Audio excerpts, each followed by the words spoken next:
Paper ये है हम लोगों का 2022 ऑनर्स का, ठीक है। ये आप देख लोगे, ऐसा कोई प्रावधान नहीं है कि ये क्वेश्चन कर रहे हैं तो हमको एग्जाम में मिल जाएगा। लेकिन ये करने से आपको दो फायदा होगा। पहला, आपको पूरा पेपर पैटर्न समझ में आ जाएगा कि किस चैप्टर से मेरा कितना थ्योरी आ रहा है, किस चैप्टर से सम्स आ रहा है, किस सम्स के साथ ऑप्शन आ रहा है और कौन सा चैप्टर से सम्स बिना ऑप्शन का आ रहा है। समझ रहे हैं? तो उससे आप अपना अच्छा तरह से प्रिपेयर कर लोगे। और दूसरा आपको फायदा ये होगा कि आपकी एक प्रैक्टिस हो जाएगी कि 3 घंटा बैठकर तुम इतना पेपर पूरा अटेंड कर पाओगे या नहीं। समझ रहे हैं मेरी बात?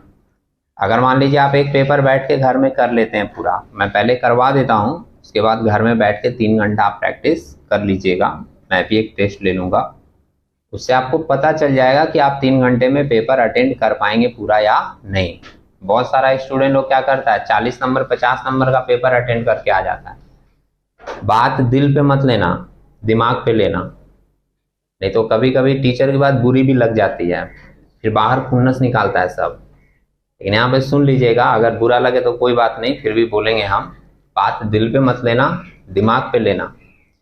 आप एग्जाम देने जाते हो और आप 40 नंबर 50 नंबर का पेपर अटेंड करके चले आते हो और तुम ये एक्सपेक्ट कर लेते हो कि तुम पास हो जाओगे। सोचो, क्या वो 40 नंबर का आपने किया पूरा 100% करेक्ट है? तुम्हारे हिसाब से होगा ही, लेकिन वो तो टीचर जज करेगा ना कि इसमें कितना सही है कितना गलत है। अब 40 नंबर का पेपर अटेंड करके आया, वो काट पीट के 18 नंबर दे देगा तो तुम बोलोगे कि ऐसा हो गया, हम तो किए थे, पास तो हो जाना चाहिए था। ऐसा नहीं होगा। इसलिए आपके पास ना पूरा प्रिपरेशन होना चाहिए कि एटलीस्ट आप 80 नंबर का पेपर अटेंड कर सको। समझ रहे हैं मेरी बात? तो एक इस पेपर को करने से आपको ये फायदे होंगे। एक बार हम लोग पूरा देख लेते हैं पैटर्न अपना क्या है, और दूसरा आप एक बार इसको पूरा जब हो जाए तो आप खुद से एक बार रिवीजन कर लीजिएगा, आपके अंदर थोड़ा कॉन्फिडेंस इंक्रीज हो जाएगा।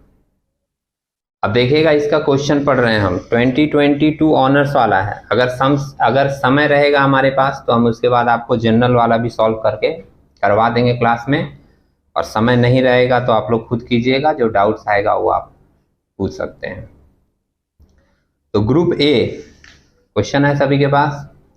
ग्रुप ए का पहला क्वेश्चन क्या पूछा है, distinguish between heads of income and sources of income. ठीक है, किस चैप्टर में पढ़े थे हम लोग?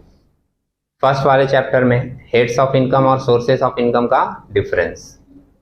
मैं थोड़ी थोड़ी बात याद दिलाता चलूं, थ्योरेटिकल है तो आप लोग फिर से जाकर फर्स्ट चैप्टर में इसको देख ही सकते हो। सोर्स ऑफ इनकम बहुत सारा हो सकता है, हेड्स ऑफ इनकम सिर्फ 5 है, पांचों का नाम मेंशन कर दोगे। Income from salary, income from house property, profit and gain from business and profession, income from capital gain और इनकम फ्रॉम अदर सोर्सेस। ठीक है। सेकंड देखिएगा, 1 का बी, मतलब इसके साथ एक बी नंबर भी जोड़ा है, और मार्क्स डिस्ट्रीब्यूशन आप देख सकते हो नीचे कि जो ए नंबर पॉइंट है वो कितने नंबर का है, 3 नंबर का, ठीक है। और जो बी नंबर पार्ट है उसमें क्या पूछा है, state the heads of income under which the following income are to be assessed. मतलब आपको सिर्फ ये बताना है कि नीचे जो इनकम दी हुई है ये इनकम किस हेड में चार्जेबल होगी। समझ रहे हैं क्वेश्चन? अब पॉइंट नंबर 1 क्या पूछा है इसमें, Mitali receive rent of ₹96,000 by letting out one of her flats to a tenant. Mitali को 96,000 रेंट मिल रहा है, उसने एक टेनेंट को रेंट पर दे दिया है अपना एक फ्लैट। ये इनकम किस हेड में चार्जेबल होगा? Income from house property. लेकिन ध्यान रखिएगा, बात जब हो रही तो थोड़ा और भी बताते चलें। अब मान लो यही क्वेश्चन तुम्हारे इस बार एग्जाम में आया, लेकिन वहां लेटिंग की जगह सब लेटिंग दे दिया, तो क्या हो जाएगा आंसर? Other sources. ठीक है, ओके। अच्छा लग रहा है आपके रिप्लाई आ रहे हैं। तो पॉइंट नंबर 2 देखिएगा, बोल रहा है Chaitali a widow receive ₹1,20,000 as pension due to death of her husband. ये भी एक इनकम है, किस हेड में चार्जेबल होगा? क्यों, पेंशन है तो इनकम फ्रॉम सैलरी में आना चाहिए ना। हाँ, ये छोटी छोटी बात है, ध्यान रखिएगा। अगर पेंशन सिर्फ दिया रहता तो वो आता इनकम फ्रॉम सैलरी में, लेकिन क्या दिया है यहाँ पर, फैमिली पेंशन। फैमिली पेंशन रहता है तो वो चला आता है इनकम फ्रॉम अदर सोर्सेस में। समझ रहे हैं? तो एकदम नॉर्मल सा क्वेश्चन 5 नंबर का आपको दिया, और आपको ये भी दिखा कि ये किस चैप्टर से हमारा है। क्लियर है? आगे आ जाते हैं। इसी में देखो और करके दिया है, मतलब चाहे तो आप ये ऊपर वाला करो जो अभी हमने पढ़ा, और या फिर और करके ए बी करके 2 क्वेश्चन दिया हुआ है वो वाला करो। तो ए और बी वाला क्वेश्चन क्या पूछा है, और में mention any 2 cases when previous year and assessment year may be the same. ऐसे 2 केसेस का नाम बताओ जिसमें असेसमेंट ईयर और प्रीवियस ईयर सेम होता है। ये भी आपका फर्स्ट चैप्टर का क्वेश्चन है। ठीक है, एक रिप्लाई आ रहा है थोड़े दबे आवाज में, आप लोगों ने शायद नहीं सुना होगा, मैं बता दूं। पहले क्वेश्चन आप समझे क्या पूछा? वो हम लोगों का अभी असेसमेंट ईयर कौन सा है, अभी 23-24 है ना, और प्रीवियस ईयर इसका कौन सा लेते हैं हम लोग, 22-23। और सभी में तो ऐसे ही बोला जाता है ना कि जो असेसमेंट ईयर होगा उसका जस्ट पीछे वाला साल आपका प्रीवियस ईयर होगा, बोला जाता है ना। लेकिन कुछ ऐसे केसेस भी बनते हैं, फर्स्ट चैप्टर की बात है ये, कुछ ऐसे केसेस भी बनते हैं जिसमें असेसमेंट ईयर और प्रीवियस ईयर सेम माना जाता है। समझे? जैसे 2023-24 असेसमेंट ईयर है तो यही 23-24 आपका प्रीवियस ईयर भी होगा। तो आपसे क्वेश्चन पूछा है कि ऐसे 2 केसेस का नाम बताइए जिसमें सेम असेसमेंट ईयर और प्रीवियस ईयर होगा, जो असेसमेंट ईयर होगा वही प्रीवियस ईयर भी होगा। 2 केसेस का नाम बताना है। तो एक सिंपल सा केस जो आपको याद रहेगा हमेशा, कोई भी पर्सन अगर इंडिया के बाहर परमानेंट जा रहा है या for a long period of time जा रहा है तो उसको उस साल का इनकम के ऊपर उसी साल टैक्स पे करके जाना पड़ेगा। समझ आ रही है बात? जैसे मान लो 2022-23 वाले साल में कोई पर्सन इंडिया के बाहर जा रहा है तो उसको 2022-23 का जो साल होगा उसका प्रीवियस ईयर कौन सा होगा, 21-22। तो 21-22 वाला तो टैक्स वो दे देगा क्योंकि प्रीवियस ईयर के इनकम पे ही हम लोग देते हैं। फिर जो 22-23 वाला साल चल रहा है उस पर भी उससे चार्जेबिलिटी होगी, वो बोलेगा ये साल तो अभी चल ही रहा है। समझ रहे हैं? तो उसके लिए जो साल अभी चल रहा है वही असेसमेंट ईयर भी होगा और वही प्रीवियस ईयर भी होगा। मतलब उसके लिए ये बोला जाएगा कि आपको इस साल का टैक्स इसी साल पे करके जाना होगा। समझ रहे हैं मेरी बात? और दूसरा केसेस क्या बोल सकते हैं, इनकम फ्रॉम डिसकंटिन्यूड बिजनेस। जैसे मान लीजिए कोई ऐसा बिजनेस है जिसकी लॉन्ग ड्यूरेशन तक चलने का चांसेस नहीं है, आप स्टार्ट किए 10 महीना बाद बंद कर दिए, तो अगर कोई डिसकंटिन्यूड टाइप का बिजनेस है तो उसका भी जो असेसमेंट ईयर होगा और प्रीवियस ईयर होगा वो भी आपका सेम होगा। तो आपको 2 पॉइंट इसमें लिख देने हैं, सिर्फ 2 नंबर के लिए आंसर है। इसके बाद नेक्स्ट आप देखोगे क्वेश्चन क्या है, बी नंबर पॉइंट इसका, mention any one partially agricultural income and also the percentage of the income to be treated as agricultural income. और एक क्वेश्चन कितने मार्क्स का है पता है, 3 नंबर का। इसका ए जो पॉइंट है वो आपका 2 नंबर का है, और ये जो बी पॉइंट है एग्रीकल्चरल इनकम वाला वो कितने का है, 3 मार्क्स का। अभी रिसेंटली हम लोग एग्रीकल्चरल इनकम का डिस्कशन कर रहे थे। बी और 60-40। ठीक है, इसका आंसर हम लोग दे देंगे। क्वेश्चन क्या था, क्लियर है ना? आपको एक ऐसे इनकम का नाम बताना है जिसमें पार्शियली अप्लाई होता है एग्रो इनकम और नॉन एग्रो इनकम, और साथ ही साथ आपको उसका परसेंटेज भी बताना है कि कितना % एग्रो होगा और कितना % नॉन एग्रो। समझ रहे हैं? तो उसमें एक सिंपल सा दे देंगे हम लोग, manufacturing and growing T in India, ये आपका नाम हो गया। और फिर पूछा है परसेंटेज बताओ, तो आप बोल दोगे कि 60% एग्रो इनकम होता है और इसका 40% नॉन एग्रो इनकम होता है। समझ रहे हैं? आपको फील नहीं आएगा कि हम खाली 60-40 लिख देंगे, आप लिख कर छोड़कर चले आओगे, 2 नंबर का क्वेश्चन है वो तुमको 1 नंबर दे देगा। समझ रहे हैं मेरी बात? तो कभी कभी जैसे जो है ना, चीजों को क्लियर समझकर और कोशिश करनी चाहिए कि हम उस पर एक क्वालिटी आंसर दे सकें। तुमको फिर से बात बोल रहे हैं, जैसे तुम लिखे तुमको लगेगा कि हम तो पूरा लिखे, मेरे को तो इसमें 3 में 3 मिलना चाहिए, लेकिन वो तुमको 3 में 2 ही देगा, वो तुमको 3 में 1 ही देगा। क्यों? तुम तो खाली लिख दे टी, 60-40, 3 नंबर हो जाएगा। थोड़ा अच्छे से लिख दो, manufacturing and growing T in India, तो लगा कि चलो एक लाइन लिखा है, 1 नंबर मिलना चाहिए। और फिर 2 नंबर परसेंटेज में बोला, तो ये भी आपकी सही है कि 60% agro income, 40% non agro income, सही है। उसके बाद आप एक छोटा सा एग्जांपल दे दो कि सपोज एक बिजनेसमैन का टी में 5 लाख का इनकम हुआ, तो 5 लाख के इनकम में 60%, 6 पंजे 30, 3 लाख, 5 लाख के इनकम में 3 लाख उसका एग्रो इनकम होगा, और 5 लाख का 40%, 5 चौके 20, 2 लाख उसका बिजनेस इनकम के रूप में ट्रीट किया जाएगा। समझ रहे हैं? लैंग्वेज बना के लिख देंगे, तब जैसे लगेगा कि 3 नंबर का क्वेश्चन थोड़ा ढंग का लग रहा है, आपको 3 में 3 मिलता है। समझे? ये जो थॉट है ना, वो थोड़ा सा क्लियर करना पड़ेगा। आप जो आंसर देकर आते हो और एग्जामिनर जो आंसर चाहता है, उसमें थोड़ा सा वेरिएशन है, समझे? तो ये तो आप देख रहे हो ना कि 5 नंबर का क्वेश्चन आपको किस चैप्टर से मिल रहा है, स्टार्टिंग वाले चैप्टर से। अब दूसरी बात देखो, 22 में उस चैप्टर से क्वेश्चन नहीं पूछा, किससे? Income exempt from tax. तो क्या पता इस बार 2 नंबर का क्वेश्चन, 3 नंबर का क्वेश्चन उससे पूछ दे, name any 4 income which is exempted from tax. दिख रहा है आपको? तो वो आपको थोड़ा बहुत इस तरीके से एक पेपर देखने से आइडिया मिल जाता है, और उसके हिसाब से आपको अपना प्रिपरेशन कर लेना चाहिए। अब इसमें हम लोग देखते हैं क्वेश्चन नंबर 2। क्वेश्चन नंबर 2 आपका पूरा का पूरा रेसिडेंशियल स्टेटस वाला है ना? देख रहे हो आप? अब इसको हम लोग पढ़ेंगे भी, और साथ ही साथ इसको हम लोग सॉल्व भी करेंगे, क्योंकि ये सम्स वाला एरिया है। थ्योरेटिकल एरिया में जनरली ऐसे डिस्कस कर दूंगा, आप लोगों के पास बुक है, नोट्स है, जाकर उसमें से आप लोग पढ़ लीजिएगा, समझ रहे हैं? और जो सम्स वाला एरिया है वो मैं आपको सॉल्व करके दिखाऊंगा। उसमें जितनी भी बातें रहेंगी पुरानी रूल से रिलेटेड, वो एक बार क्या हो जाएगा, रिकैप हो जाएगा, तो आपके दिमाग में भी सारी चीजें आ जाएगी।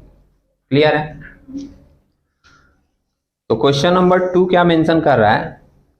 Mister Anderson, a foreign national, came to India। देखो, जो लोग रेसिडेंशियल स्टेटस वाला पढ़े हैं चैप्टर, मैं एक क्वेश्चन बताऊंगा तो कोशिश करूंगा कि उस चैप्टर का मैक्सिमम चीज डिस्कस हो जाए फिर से, जिससे आपके दिमाग में वो चीज एक बार रिवाइज हो जाए। समझ रहे हैं? फर्स्ट लाइन में क्या मेंशन किया? Mister Anderson, a foreign national, came to India. Foreign national जो वर्ड है ना, वो भी इंपॉर्टेंट है। अगर इंडियन सिटीजन दे देता तो वो भी इंपॉर्टेंट होता। समझ रहे हैं? कुछ लोग समझ रहे होंगे मेरी बात, क्योंकि जैसे वो इंडियन सिटीजन देता, मेरे दिमाग में वो एक्सेप्शन आ जाता। एक्सेप्शन था ना 60 डेज वाले के लिए, तो जैसे वो इंडियन सिटीजन देगा, आपके दिमाग में अगर रूल पूरा याद है, तो जैसे वो इंडियन सिटीजन देता, तुम्हारे दिमाग में वो एक्सेप्शन वाला थॉट आ जाता। अब वो इंडियन सिटीजन नहीं देके क्या दिया? Foreign national. तो तुम एकदम फ्री हो। कैसे फ्री हो? कि तुम किसी भी एक्सेप्शन के बारे में नहीं सोचोगे। 2 बेसिक रूल हैं, दोनों में से कोई भी रूल तुम इसके ऊपर अप्लाई कर सकते हो। इंडियन सिटीजन देता, कान खड़ा हो जाता कि 60 डेज वाला 3 लोगों के ऊपर अप्लाई नहीं होगा, वो ध्यान देना पड़ेगा। लेकिन जैसे वो फॉरेन नेशनल बोला, हम लोग फ्री हो गए कि 2 बेसिक कंडीशन है, दोनों में से कोई भी बेसिक कंडीशन हम लोग एंडरसन के ऊपर मारेंगे और इसका स्टेटस निकाल देंगे। ठीक है, अब आगे बढ़ेंगे। Mister Anderson, a foreign national, come to India for the first time on November 14, 2018। और ये भी इंपॉर्टेंट बात है, पहली बार इंडिया आया है। मैंने 2018 नवंबर 14 के पहले इंडिया में वो मौजूद नहीं था। Subsequently, he stayed in India during 1819, 1920, 2021, 21, 22, 22, 23। ये सारे ईयर्स में वो इंडिया में कितना कितना दिन प्रेजेंट था। तो लाइन से दिया है भाई, 80 days, 170 days, 90 days, 150 and 70 days respectively. ठीक है, हमने आपको बताया था कि वो जैसे भी सजा के दे, आप लोग अपना कैलकुलेशन करोगे तो अपने प्रीवियस ईयर से स्टार्ट करोगे। जैसे वो 18-19 से दिया है, वो 12-13 से दे, 14-15 से दे, हम लोग कैलकुलेशन करेंगे तो हम लोग हमेशा अपने प्रीवियस ईयर से कैलकुलेशन करेंगे। ठीक है, और क्या लिखा है इंफॉर्मेशन में? Determine his residential status for the assessment year 23-24 during the previous year 22-23। यहां तक की लाइन तो पहले हम लोगों को क्लियर है कि हम लोगों को उसका रेसिडेंशियल स्टेटस निकालना है। पहले हम लोग इसका स्टेटस निकालते हैं, उसके बाद आगे की दो लाइन पढ़ेंगे कि और इसमें क्या दिया हुआ है। ठीक है, तो स्टेटस निकालने के लिए तो हम लोग सबसे पहले लिखते हैं ना कि वो हमारे प्रीवियस ईयर में कितना दिन इंडिया में प्रेजेंट था।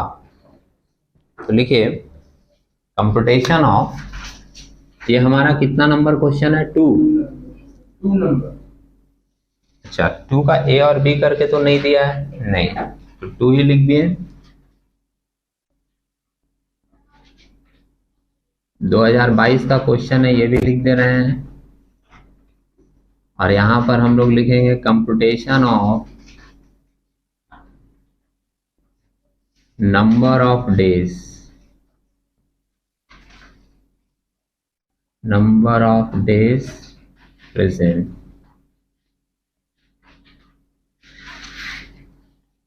In India by mister Anderson.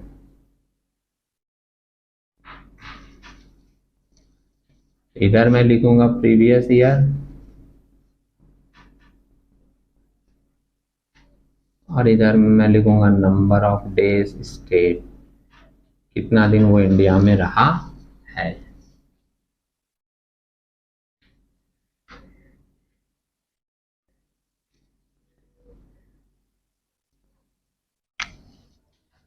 थोड़ा ध्यान से बताइएगा, जैसे वो दिया है हम लोग उसका बैक लिखेंगे, समझे? तो हमारा प्रीवियस ईयर कौन सा है? 2021। हाँ सही है भाई, शुद्ध हिंदी में बोलेगा कंफ्यूजन कम होगा, है कि नहीं? 22-23 बोल रहे हैं, सही है। इसके बाद ले लेंगे 21-22, 20-21, 19-20, है ना? और एक क्या लेंगे? 18-19। ठीक है, यहां तक लेंगे ना, 18 में आया है तो। अब आप लोग बताइए number of days present, sums में से देख के बताइए। हाँ 70, 150, 90,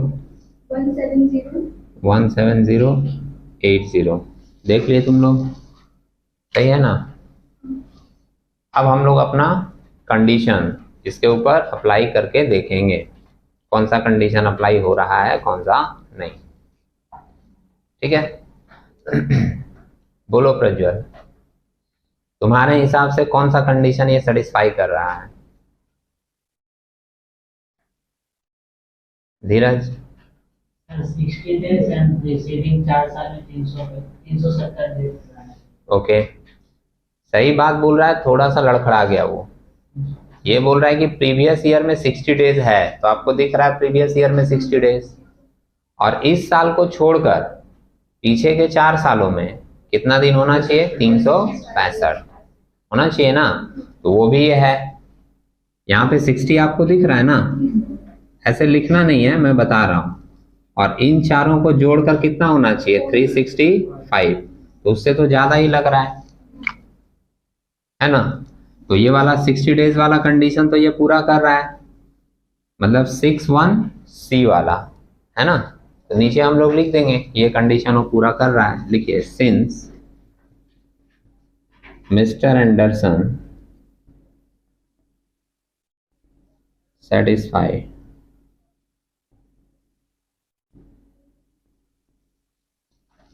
one of the basic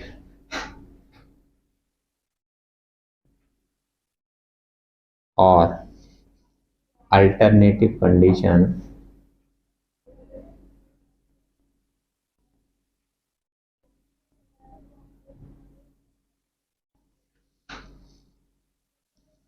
under section 6 subsection 1 clause C which states that,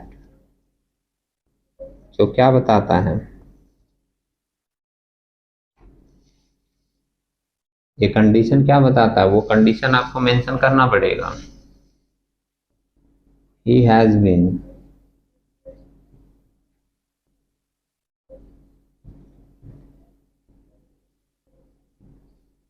present in India for a period of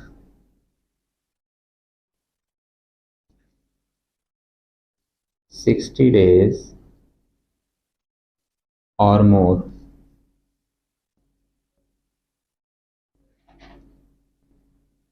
during the previous year।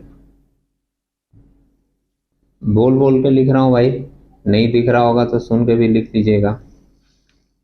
60 days or more during the previous year and, सिर्फ उतना लिखने से नहीं होगा, आगे भी जोड़ना है क्या, and 365 days or more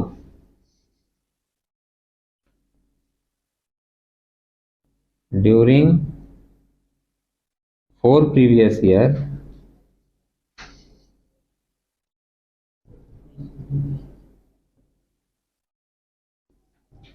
immediately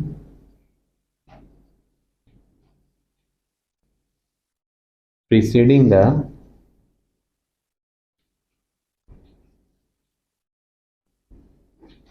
current previous year।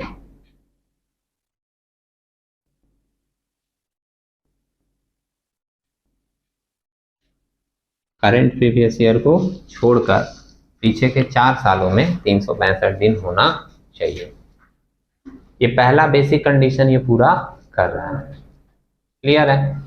अब अगर कोई पर्सन पहला बेसिक कंडीशन पूरा कर दिया तो फिर हम लोग देखेंगे कि वो आगे वाला दोनों एडिशनल कंडीशन पूरा कर रहा है या नहीं।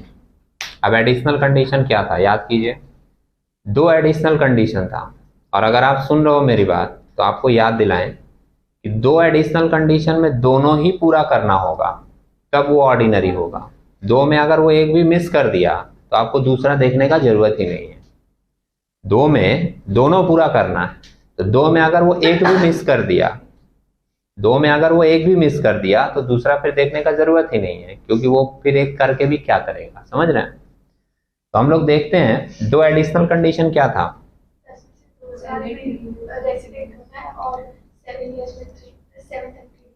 ठीक है, पिछले 10 सालों में अपने प्रीवियस ईयर को छोड़कर पीछे के 10 सालों में से 2 में रेसिडेंट होना हो, ये एक था।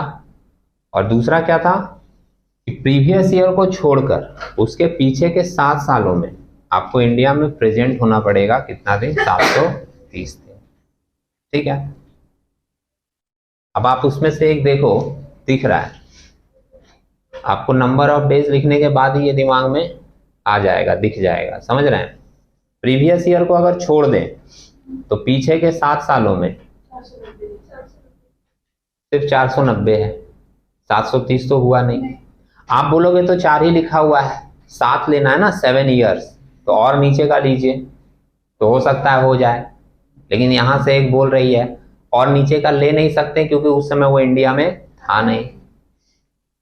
समझ रहे हैं? क्योंकि वो इंडिया में तो 2018-19 में पहली बार ही आया था।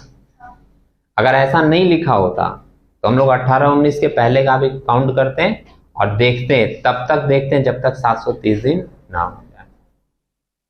कुछ स्टूडेंट लोग के मन में ये भी डाउट आता है, बात उठा है तो जो भी मेरे मन में आ रहा है क्लियरेंस अपने तरफ से दे रहे हैं। जैसे बहुत लोगों के मन में ये भी डाउट आता है कि ये जो ईयर हम ऐसे लिखेंगे, हम लोग तो खुद सम्स किए थे, उसमें याद है पूरा लिखना पड़ता था, 12 महीने का भरना पड़ता था कि अप्रैल में इतना दिन है, मार्च में इतना है, फैब में इतना है, जुलाई में इतना है, भर भर के काउंटिंग कर करके। नहीं, मजा आता था वो करने में, जोड़ जोड़ के हम लोग लिखते थे कि इस साल इतना है, इस साल इतना है, इस साल इतना है, इस साल इतना है। किए? तो उसमें जैसे बहुत स्टूडेंट लोगों के मन में डाउट आ जाता था, कंफ्यूजन, ये जो हम लोग डेज ईयर ऐसे लेंगे वो कितने साल तक लेंगे। तो बहुत लोगों के मन में तो खुद ही आंसर आ जाएगा कि जब तक आपका मैटर क्लियर नहीं हो रहा है, उसका कोई ये लिमिट नहीं है कि आपको 3 साल लेना है या 5 साल लेना है या 10 साल लेना है। आपको अगर ईयर्स लिख कर और उसका डेज काउंटिंग लिख कर मैटर हम क्लियर हो जा रहा है कि हाँ अब ये कंडीशन ये पूरा कर रहा है, ये कंडीशन ये पूरा नहीं कर रहा है, तो आप वहां तक ही अपना ईयर का डेज कैलकुलेशन लिखकर स्टॉप करो। समझ रहे हैं मेरी बात? जैसे रूल में है कि पिछले 10 साल में से 2 में रेसिडेंट होना चाहिए, तो ऐसा थोड़े ही कि हम 10 साल देखेंगे कैलकुलेट करके। अगर हमको 2 में रेसिडेंट मिल गया तो हम 2 में ही रुक जाएंगे, हो गया मेरे को तो 2 में रेसिडेंट चाहिए। पिछले 7 सालों में 730 होना चाहिए। हाँ, अगर वो पिछले 3 सालों में ही 730 निकल गया तो हम क्यों 7 साल तक का कैलकुलेशन करेंगे? समझ रहे हैं? तो ये एक एरिया होता है जिसकी कोई रेस्ट्रिक्शन नहीं है, आपके हिसाब से सम्स को पढ़कर आपको वो कैलकुलेशन वहां पर खुद डिसाइड करके लेना। समझे? तो यहां हम लोग को क्या दिख रहा है कि पीछे के 7 सालों में ये 730 नहीं है और 2 में रेसिडेंट भी नहीं है ना? तो अगर ये दोनों एडिशनल कंडीशन पूरा नहीं कर रहा है तो हम लोग वो भी लिखकर दिखाएंगे कि वो एडिशनल कंडीशन ये पूरा नहीं कर रहा है। देखिए फर्दर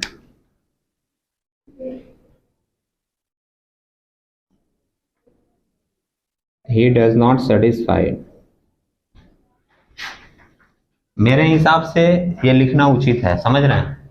जैसे मान लो आपके पास और भी इंफॉर्मेशन आए कहीं से, और कहीं से इंफॉर्मेशन आया और फिर तुम हमको बोले कि ये लिखेंगे कि नहीं लिखेंगे, तो उस समय भी मेरा जवाब यही रहेगा कि उचित है, लिखिए। मेरे हिसाब से तुम्हारा मन मेरे साथ मैच नहीं करता तो अगर मान लीजिए कोई दूसरा इंफॉर्मेशन कहीं से आए तो तुम उससे मैच करके अपना प्रोसेस फॉलो कर सकते हो, कोई प्रॉब्लम नहीं है, आप स्वतंत्र हैं।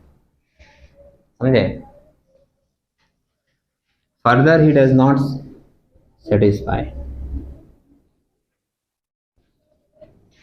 both the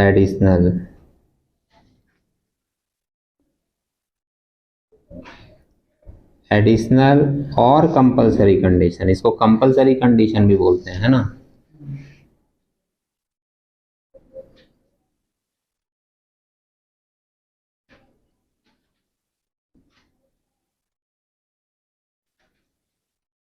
prevailing under section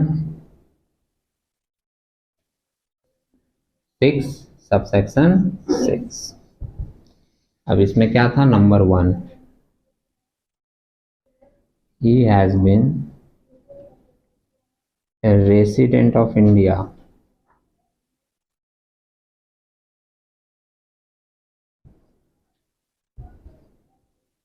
at least 2 out of 10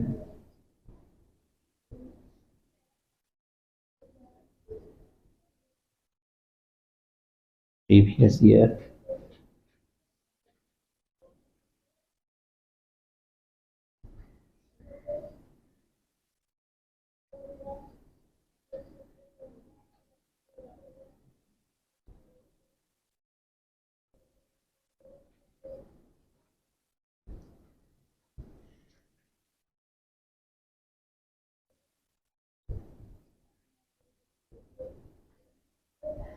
ठीक है। और दूसरा वाला भी लिख दे रहे हैं, नंबर 2। अगर ये नहीं दिख रहा होगा लाइन तो रूल्स है, समझ रहे हैं? आपने पहले भी लिखा है ये रूल, वही वाला सिंपली आपको लिख देना है। He has been present in India for a period of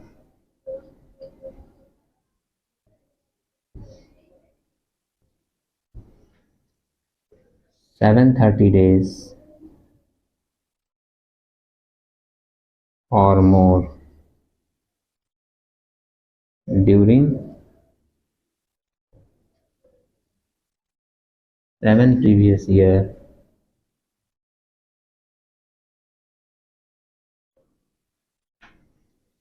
immediately preceding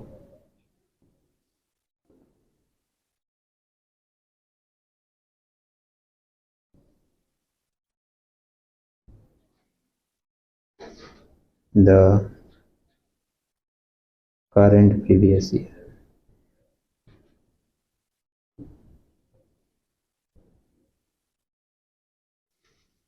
clear है? और अब हम लोग इधर पे लिखेंगे कंक्लूजन। कंक्लूजन, कंक्लूजन में क्या लिखेंगे? रेसिडेंट ये है but not ordinary resident.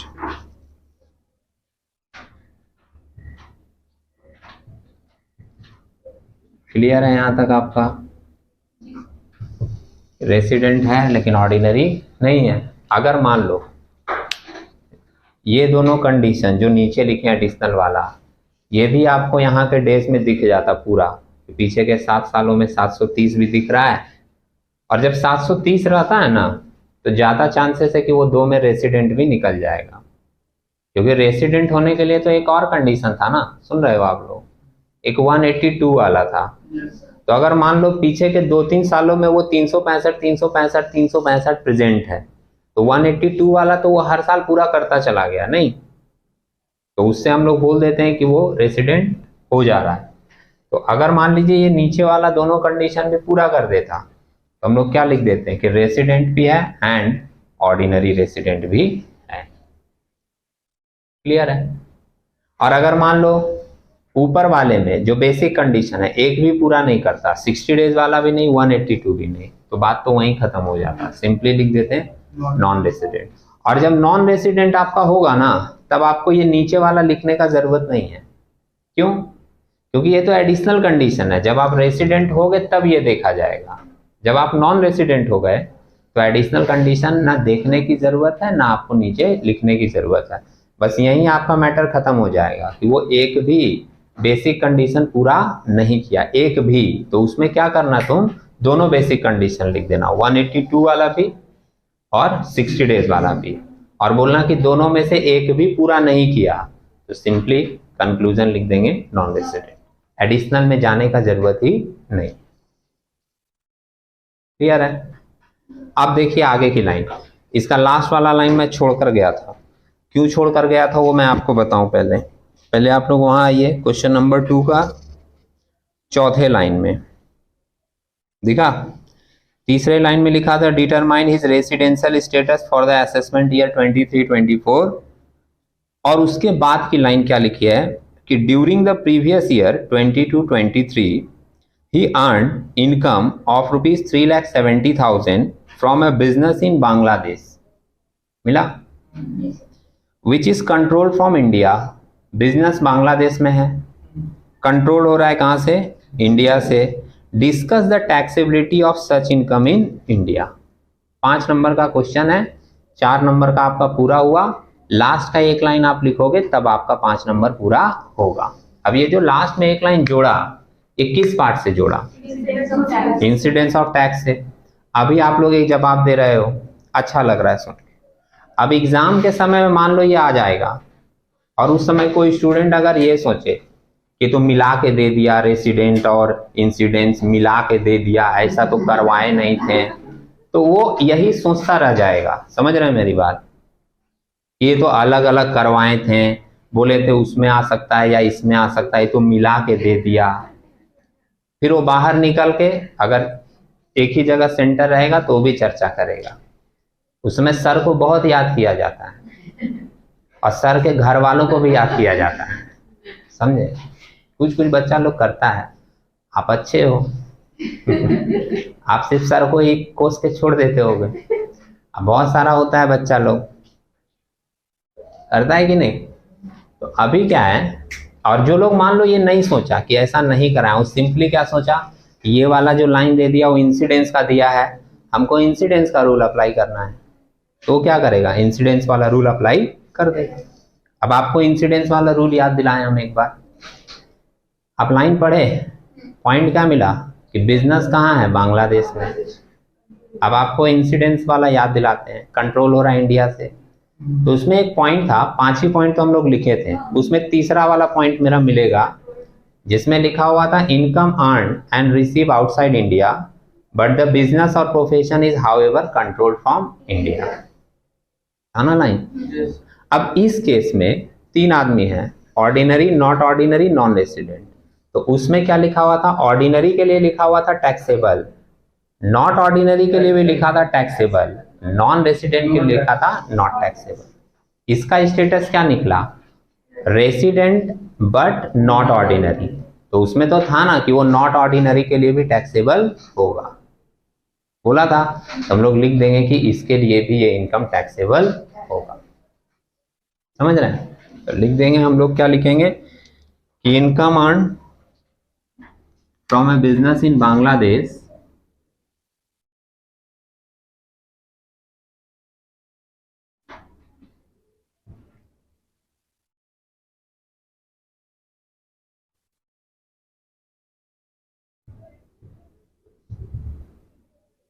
income earned from a business in Bangladesh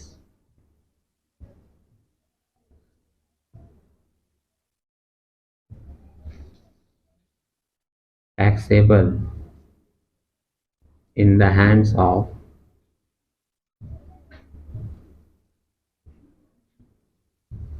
Mr. Anderson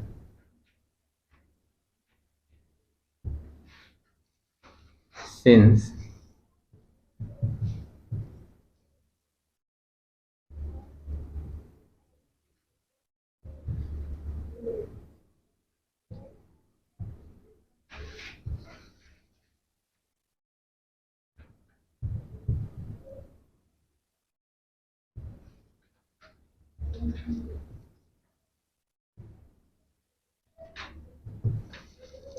ये आपका हो गया 5 मार्क्स का कंप्लीट, ठीक है।